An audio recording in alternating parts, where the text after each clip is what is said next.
हे दोस्तों, welcome to writ India.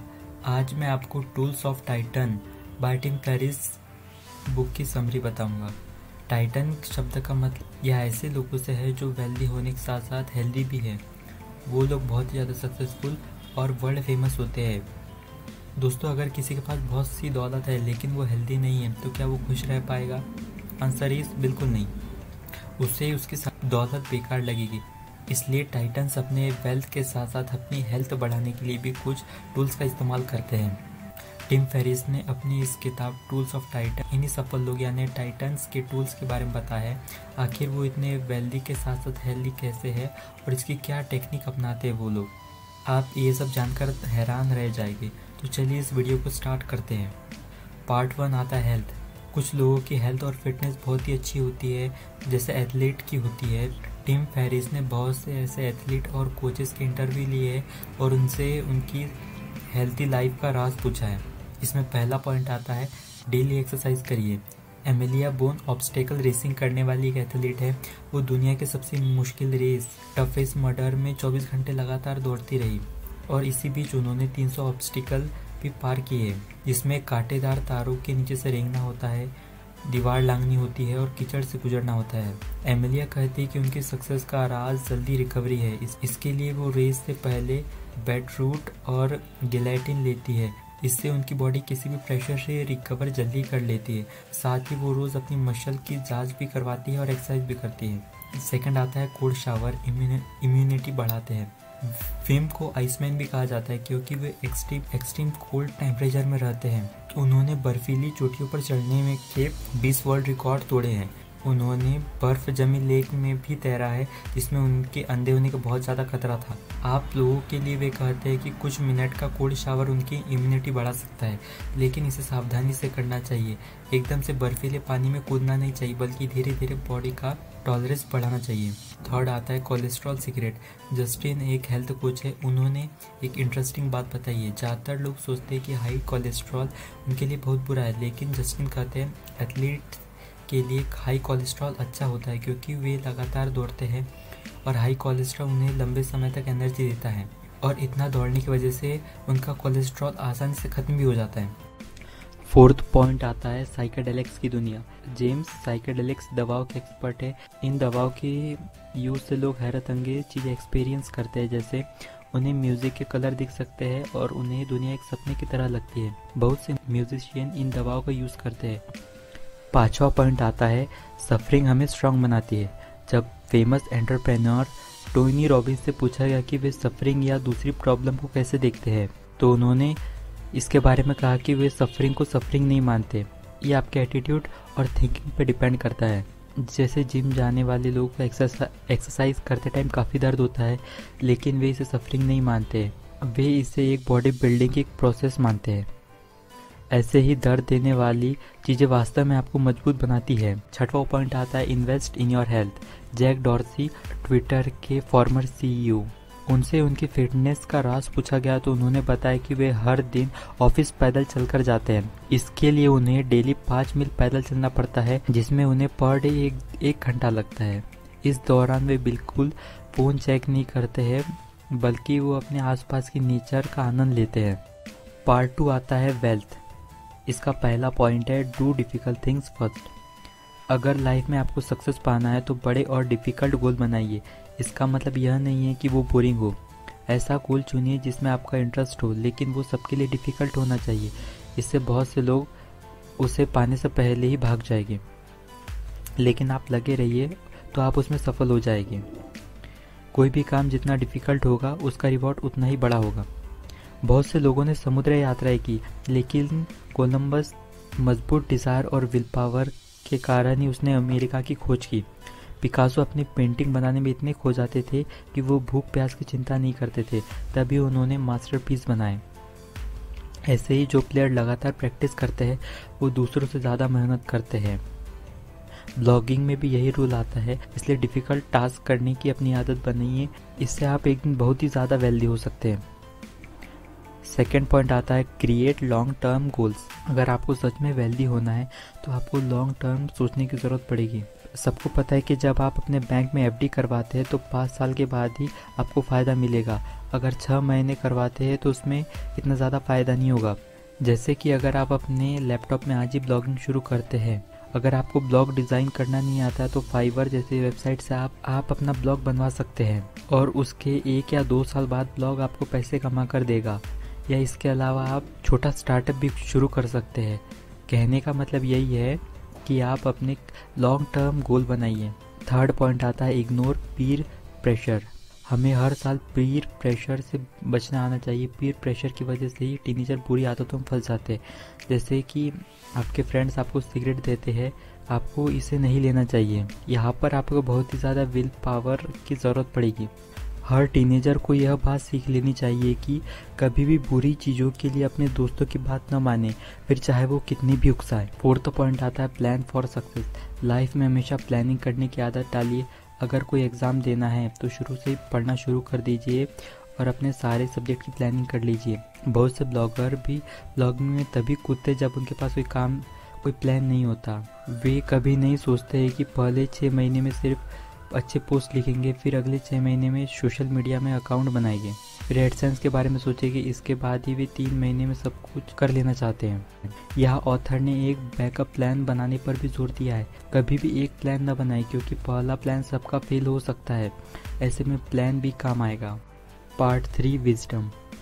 इस part में टिम फेरिस ने अपनी विजडम को बढ़ाने के बारे में बताया। विजडम का मतलब एजुकेशन नहीं होता, बल्कि यह वह है बुद्धिमानी है जो हमें लाइफ के एक्सपीरियंस से आती है। जैसे एक एग्रीकल्चर साइंटिस्ट आपको क्रॉप के बारे में लेक्चर दे सकता है, लेकिन वो उसे उगा नहीं सकता। इसके ठीक उल्टा एक कम पढ़ा लिखा किसान आपको क्रॉप उगा कर दिखा सकता है। इसलिए आपको भी अपनी विजडम को तरह तरह के एक्सपीरियंस से बढ़ाना चाहिए। इसके लिए पहला पॉइंट आता है डू थिंग्स फास्ट। अपने गोल को जल्दी जल्दी पाने की कोशिश करें। कुछ लोग हर चीज़ को परफेक्ट करने के चक्कर में उसके बारे में सोचते ही रह जाते हैं और इससे उनका गोल सालों तक पूरा नहीं होता। लेकिन टीम कहते हैं कि आप परफेक्शन के चक्कर में न पड़िए। अगर कोई काम 80% भी ठीक हुआ है तो बहुत है, बाद में उससे और सुधार हो सकता है, लेकिन पहले उसे कंप्लीट तो करिए। अगर आपने कोई 10 साल का गोल बनाया तो उसे 6 महीने में कैसे कंप्लीट करें ये सोचिए। ऐसे ही हर गोल का समय कम करें और उन्हें जल्दी से कंप्लीट करने का सोचें। इससे आपके ब्रेन को ट्रेनिंग मिलेगी। सेकंड पॉइंट आता है बी कॉन्शियस। टीम कहते हैं कि हम हर दिन एक ड्रीम लाइक स्टेट में जी रहे होते हैं। सब कुछ ऑटोमेट हो रहा होता है और हमारे ब्रेन में बहुत सारे थॉट्स आते हैं। जैसे एक सब्जी वाला सुबह उठकर अपनी सब्जी बेचने निकल जाता है और यही उसके डेली रूटीन है, लेकिन वह कभी यह नहीं सोचता है कि उसकी सेविंग हुई है, इससे वो नई शॉप खोले या कुछ करे, क्योंकि वो इस चीज़ के लिए कॉन्शियस नहीं है। ऐसे अनेक एग्जाम्पल हो सकते हैं। जैसे बहुत से लोग इन्वेस्टिंग के लिए डरते हैं।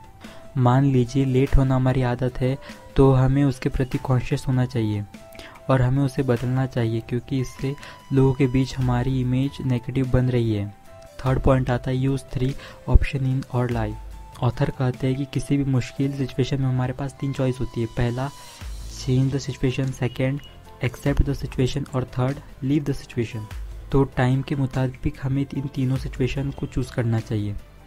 अगर आपका जन्म गरीब परिवार में हुआ है तो आपको पहली चॉइस लेनी चाहिए, आपको मेहनत करनी चाहिए।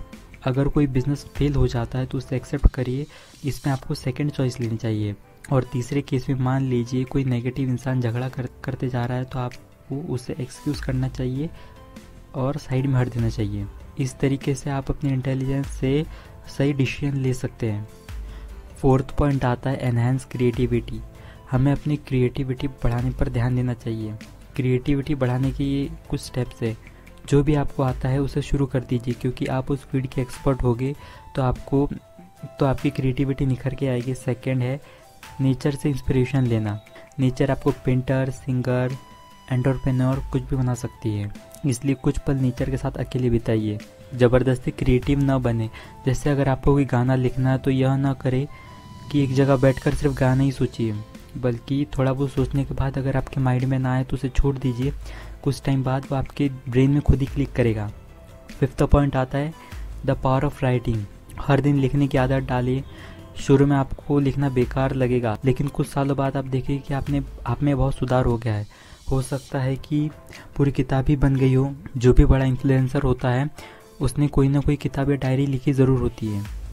लिखना एक तरह का दिमाग की एक्सरसाइज है। लिखने के लिए हमें सोचना पड़ता है, जैसे हमें बॉडी बनाने के लिए जिम जाना पड़ता है। 6th पॉइंट आता है स्टूपिड क्वेश्चंस आर ओके। दूसरों की कभी परवाह ना करें, क्योंकि उन्हें आपकी थिंकिंग स्टूपिड लग सकती है, लेकिन दूसरे कभी हमें नहीं समझ सकते। जितने भी बड़े इन्वेंशन हुए उनका पहले मजाक ही उड़ाया गया था। जैसे राइट ब्रदर के प्लेन का बहुत मजाक बना था, लेकिन आज पूरी दुनिया उन्हीं के एडवांस वर्जन में देश विदेश घूम रहे हैं। इसलिए आप हमेशा क्वेश्चन पूछते रहिए, दूसरों से नहीं बल्कि खुद से, क्योंकि यही तरीका है जिससे आपको इंटेलिजेंट आइडियाज़ मिलेगी। लास्ट में आता है कंक्लूजन।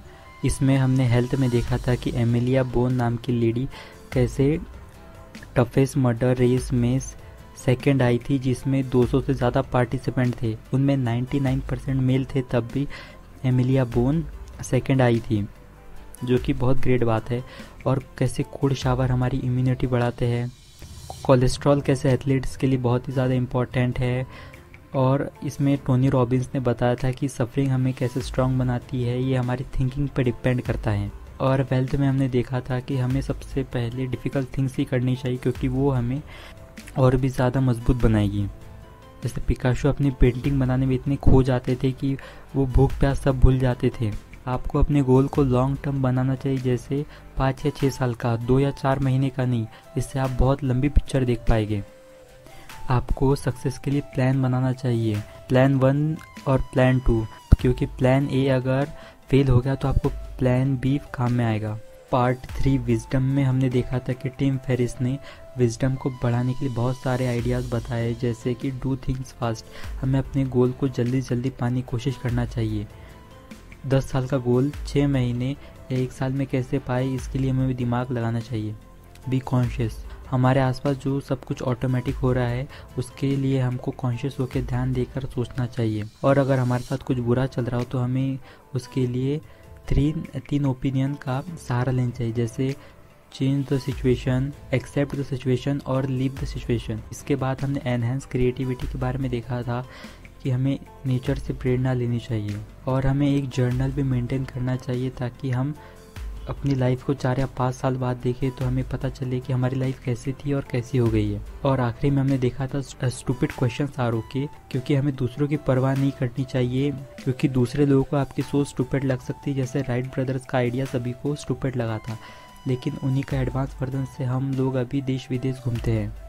तो दोस्तों, टिम फेरिस की ये amazing book tools of Titan कैसी लगी आप हमें कमेंट में बता सकते हैं, और आपको किस टाइप की बुक की समरी चाहिए वो भी आप हमें कमेंट में बता सकते हैं। और आप अपने साथ और लोगों को ग्रो करवाना चाहते हैं तो ये बुक समरी उन लोगों तक शेयर करिए, ताकि वो लोग भी आपकी तरह ग्रो हो सके। और हमारा मिशन है रीड इंडिया रीड, उसमें कंट्रीब्यूट करिए ताकि हम लोगों में बुक्स पढ़ने और सुनने का शौक पैदा कर सके। सो लास्ट में थैंक्स फॉर वॉचिंग गाइस।